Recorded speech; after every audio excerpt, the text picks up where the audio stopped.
Get your free copy of the complete tutorial at www.teachucomp.com/free. After creating the company file and reviewing the chart of accounts, you should then add any vendors to your vendor list.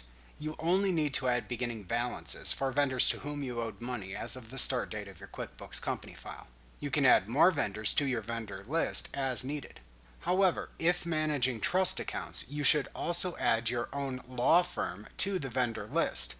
This is due to the fact that your law firm may occasionally be paid from the client's trust account instead of receiving payment from the client directly. In this case, you need to enter the bill to the client's trust account and list your firm as the vendor within the bill.